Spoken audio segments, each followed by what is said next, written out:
আসসালামু আলাইকুম। আজকে শুক্রবার,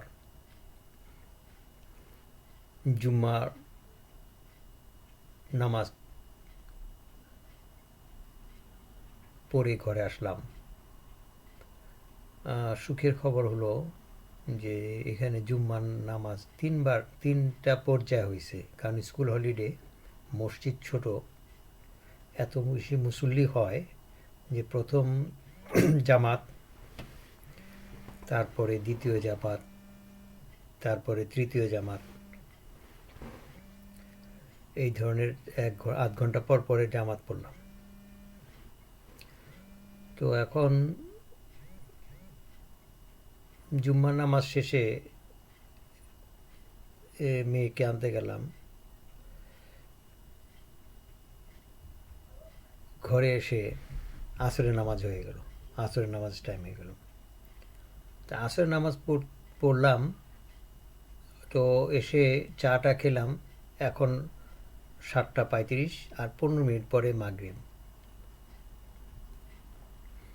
তো সচরাচর যারা কাজ কাম করেন, বিশেষভাবে উম, সারাটা দিন অবসর পান না, তারা কিভাবে নামাজটা পড়বে?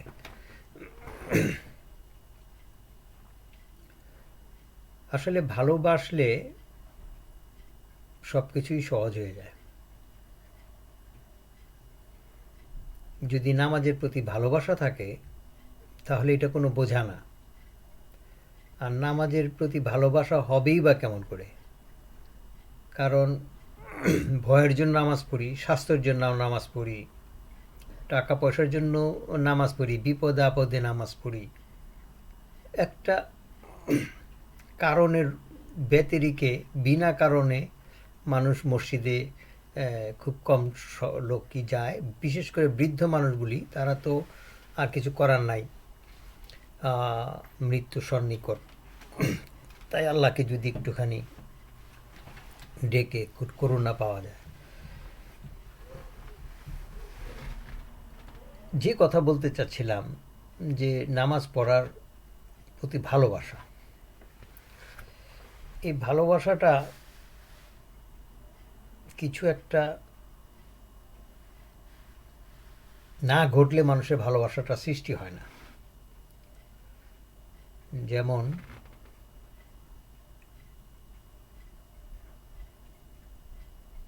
একবার নামাজ পড়ব বলে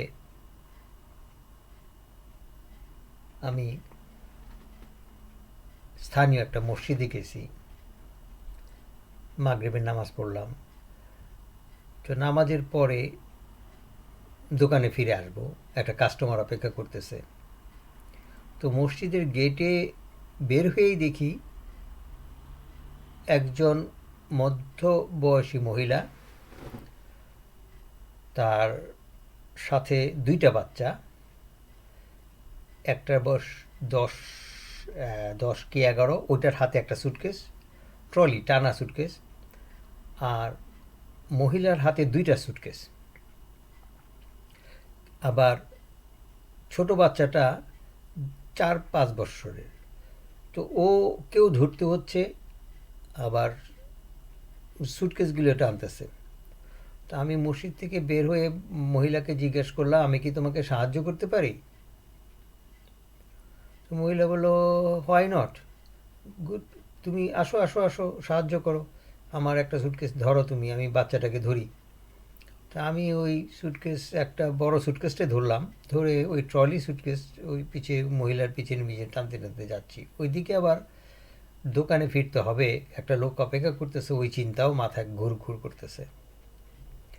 তো বেশ কয়েকটা রাস্তা পার হওয়ার পর, লন্ডনের রাস্তাগুলো তো প্যারালালভাবে পাশাপাশি রাস্তা, মেইন রোড থেকে প্যারালালে ঠিক দূরত্বের মধ্যেই সব রাস্তাগুলি খুব সুন্দরভাবে সাজানো। এটার গ্রাফিং করা, যে একটা রাস্তা থেকে আরেকটা রাস্তা 40 ফিট, 40 ফিটের পর আরেকটা রাস্তা 40 ফিট, এইভাবে 4-5টা রাস্তা ক্রস করলাম। তো হঠাৎ মহিলাকে জিজ্ঞেস করলাম আর কত দূর আমার, তুমি আর কত দূর, তোমার বাসা কত দূর? তো বলে মাত্র স্টার্ট করলাম, আমার বাসা তো প্লাস্টো, দ্যাট মিন্স যেখানে মসজিদ প্লাস্টোটা ওখান থেকে প্রায় 2 মাইল দূর। তখন আমি বললাম যে সরি, আমি তো তুমি এতটুকু আগাইতে পারবো না, আমার ফিরতে হবে, আমার তো কিছু কাজ আছে। তো মহিলা আস্তে আস্তে বলে কি দিস ইজ মাই ডোর, মানে তার দরজার সামনে এসে জিজ্ঞেস করলাম যে আর কত দূর। তখন মহিলা আমার সাথে দুষ্টামি করে বলে কি আরও 2 মাইল। তো এইভাবে মানে মানুষকে যদি সাহায্য করতে হয় নিবেদিত প্রাণের সাহায্য করতে হবে, ওই দোটানা মন নিয়ে সাহায্য করার দরকার নাই। ঠিক তেমনি নামাজ পড়তে গেলে একটা পরিষ্কার পরিচ্ছন্ন মন নিয়ে নামাজ পড়বে, কোনো কিছু আশা নিয়ে নামাজ পড়াটা আমার মনে হয় না খুব ফলপ্রসূ হবে। কারণ মানুষের কর্মফল মানুষকে যে কত বড় সম্মানীয় স্থানে নিয়ে যায়, সেটা আল্লাহ ব্যতিরিক্ত অন্য কোনো মানুষ বুঝে না মানুষ আল্লাহর প্ল্যান কি। এই জন্যে বলছি, আমি গত 3টা ভিডিও আমি বিভিন্ন ব্যাপারে আলোচনার জন্য সবার সাথে কথা বলছি, কিন্তু মানুষ আত্মাগুলি যেন কেমন নিষ্প্রাণ, নিবেদিত প্রাণ না, একজন আরেকজনের জন্য কোনো আগায় আসে না। আমি তো সবার কাছে টাকা পয়সা চাচ্ছি না, বা বাহাবাও চাচ্ছি না। আপনারা যদি আমার এই ভিডিওটা শেয়ার করেন এবং আমার মনে হয় কোনোভাবে যদি কোনো একটা বিজ্ঞ লোকের শরণাপন্ন হই আমি, তাহলে হয়তো বা আমার এই জিনিসটা প্রচেষ্টা আরও সহজভাবে আগিয়ে নিয়ে যেতে পারি।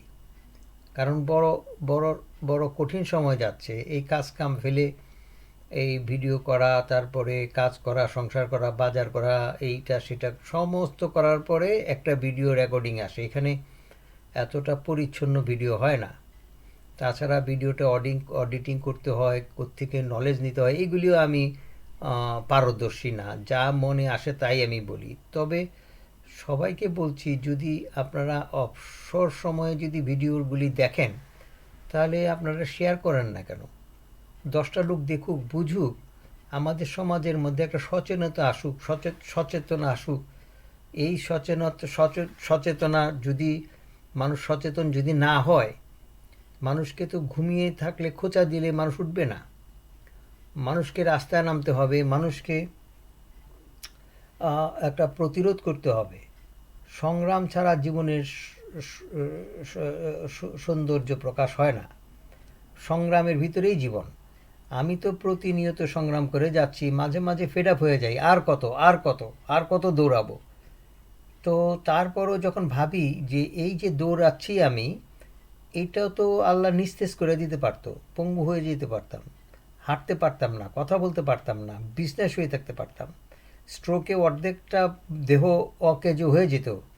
তারপরও যে আমি সুস্থ আছি, যোগাযোগ করছি, এই যে কত বড় আনন্দ, এটা ভাবতে হয়। আমি যদি ক্যালকুলেশন না করি, জীবন, কর্ম, সময়, এইগুলা যদি আমরা একটা একটা রোজ নামচার মতো একটা একটা একটা প্রোগ্রেসিভ ওয়েতে যদি আমরা না ভাবি, তাহলে তো আমি একটা স্থির জীবন একটা জায়গায় বসে থাকব।